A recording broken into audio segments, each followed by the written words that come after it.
To family dinner, tara, samahan niyo naman ako sa part 2 ng aking mini vlog na kasama ko ang aking mama. Assalamualaikum! Matagal-tagal na nga na to na dapat na i-mini vlog ko pero hindi ko ma-mini vlog dahil ang dami kong nangyari at ang dami kong ginawa sa bahay. Alam mo naman ang buhay nanay, isinisingit-singit lang talaga ang pag-mini vlog. Dumiretso na nga kami niyan sa mall pagkatapos naming paayusan si mama at alam ko naman nagutom na ang aking kapatid kaya inaya ko muna siya dyan sa Turks. Alas 3 na nga to ng hapon at wala pa kaming tanghalian kaya yon mabilisan nga lang talagang pinakain ko tong kapatid ko at baka bagutong ay nakakaawa naman. Hindi pa naman yan sanay na nagugutuman. Habang si mama nga at si ama at si ina ay iniwan muna namin sa rest and go. Relax nga muna sila dyan, pamassage ng likod. Pagkatapos naman namin kumain sa Turks ay hinanap naman ako ng asawa ko, tinawagan ako at inaya akong magkape. Pero syempre hindi naman siya yung nanlibre. Nilibre nga kami ng asawa ng kapatid niya dito sa Lotus. Agoy, puro na lang talaga libre. Habang yung anak ko ay nag-i-enjoy naman kasama ng mga tita niya sa playground. Ayun, buti na lang talaga may mga tita. Parang walang nanay tapos libre pa rin niya ng tita niya. Alhamdulillah na lang talaga sa pamilyang meron kami. Talagang napakababait. Sana dumating naman yung araw na kami naman yung manlilibre, no?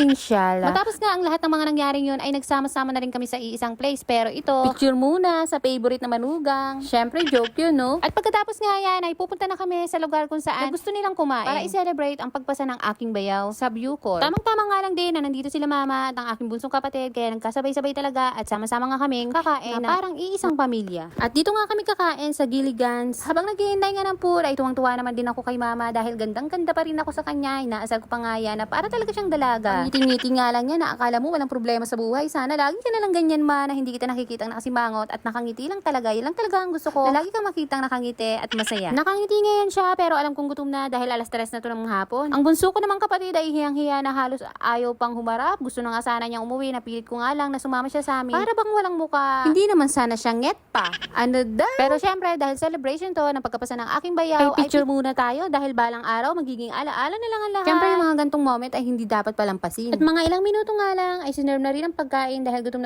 na ay nag-umpisa na nga tayong kumain. Ito talaga yung masarap kumain yung may sabaw tapos gutom na gutom ka kaya mapapasarap ka talaga at mapapadami ka talaga ng kain. Pero dahil nanay tayo hindi naman tayo agad-agad makakain, di ba? Iintayin pa natin maging maayos yung mga anak natin kaya yon ako pa ang huling talagang nakakain. Tapos na ang lahat pero ang auntie mo kumakain pa rin. Uy nanay ka, bawal ka nga palang magreklamo.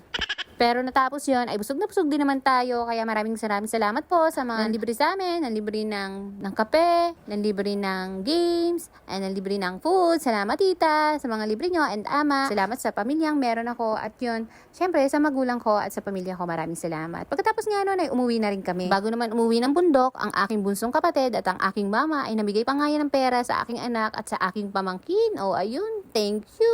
Wala pa nga yan trabaho at estudyante pa lang yung tito na yan pero namimigay na. Ano pa kaya pagka nagkatrabaho na? Baka paldo-paldo na yung mga pamangkin nito. O siya, hanggang dito na lang muna. Salamat sa panonood.